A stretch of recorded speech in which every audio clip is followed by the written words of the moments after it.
Following 3 months of talks, Seoul and Washington made significant progress in amending the FTA. Both sides expressed satisfaction with the concessions they squeeze out of each other thus far. Kim Hyesung outlined some of the key changes. In a joint statement, Seoul's Trade Minister Kim Hyun-chong and U.S. Trade Representative Robert Lighthizer said the two countries were pleased to announce that they have reached an agreement in principle on the amendment of their bilateral trade deal. The statement released Wednesday night local time said the agreement addresses issues on investment, tariffs, automobiles, customs, and trade remedies. Seoul has agreed to lift some of its safety and environmental regulations and will allow U.S. automakers to ship Korea up to 50,000 vehicles each, up from 25,000 previously.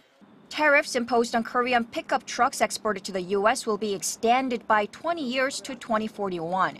South Korea, on the other hand, secured revisions to the investor-state dispute settlement clause, and the two sides also agreed to improve the transparency of the trade dispute settlement process, which covers issues like anti-dumping duties.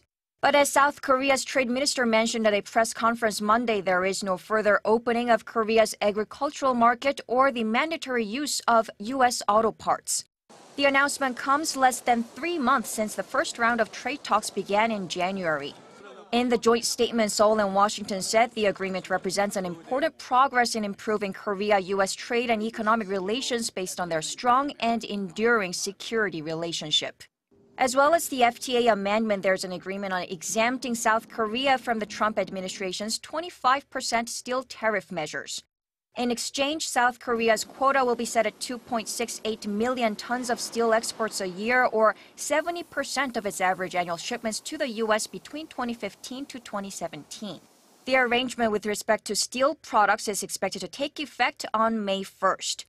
Working-level officials are ironing out the details so that Seoul and Washington can finalize their amendments to the 6-year-old trade deal soon, which are subject to domestic procedures in both countries before the provisions can be brought into force. Kim Hyesung, Arirang News.